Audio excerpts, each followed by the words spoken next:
যে এটি একটি রাজনৈতিক সরকার, বাংলাদেশের জনগণের ভোটে বর্তমান সরকার নির্বাচিত একটি সরকার। আমরা নির্বাচনের পূর্বে আমরা দেশের মানুষের কাছে যে সকল প্রতিশ্রুতিগুলি দিয়েছিলাম তার মধ্যে এই কৃষক কার্ডের প্রতিশ্রুতি ছিল।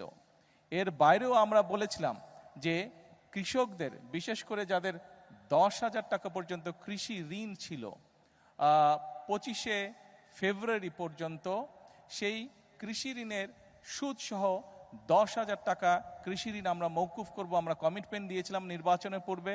আল্লাহর রহমতে আমরা নির্বাচনের পরে প্রথম সপ্তাহের মধ্যেই আমরা সেই কাজটি সম্পন্ন করতে সক্ষম হয়েছি, যার মাধ্যমে সমগ্র বাংলাদেশে প্রায় 12 লক্ষ কৃষক এই সুবিধাটি পেয়েছে।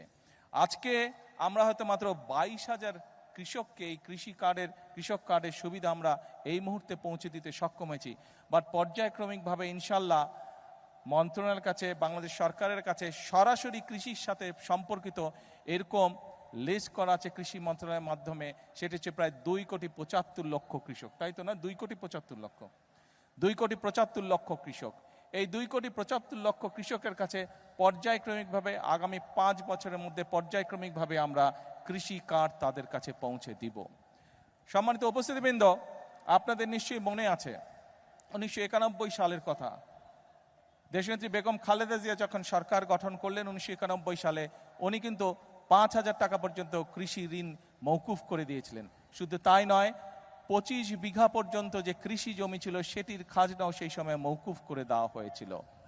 শুধু তাই নয়, শহীদ রাষ্ট্রপতি জিয়াউর রহমান সেই সময় এই কৃষকদের, আমরা দেখেছি দেশ স্বাধীনের পরে কৃষকদের ফসল ফলানোর ক্ষেত্রে অনেক সমস্যা হতো। তার মধ্যে একটি বড় সমস্যা ছিল সেচের সমস্যা।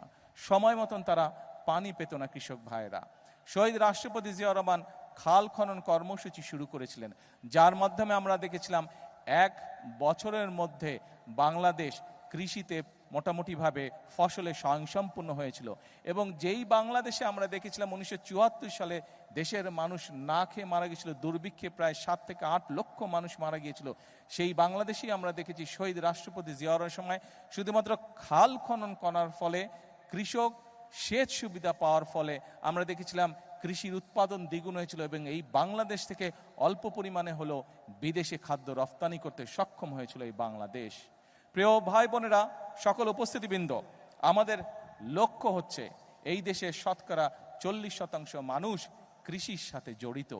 আমি, আপনি, আজকে আমরা যেখানে অতিথি হিসাবে আমরা যারা এখানে উপস্থিত আছে, মাঠে যত মানুষ উপস্থিত আছেন, এই মঞ্চে যত মানুষ উপস্থিত আছেন, আমি হয়তো সরাসরিভাবে কৃষির সাথে সম্পর্কিত নই, কিন্তু আমাদের পরিবারের কেউ না কেউ আছে যেই মানুষটি কৃষির সাথে সম্পর্কিত, সরাসরিভাবে এখনো সম্পর্কিত, আমাদের আত্মীয় স্বজন, পরিবার পরিজনের। অর্থাৎ বাংলাদেশে আমরা যত মানুষ আছি, প্রত্যেকটি পরিবার, 4 কোটি পরিবার আছে, প্রত্যেকটি পরিবারের কেউ না কেউ কৃষির সাথে সম্পর্কিত। অর্থাৎ এই দেশের প্রধান পেশাই হচ্ছে কৃষি।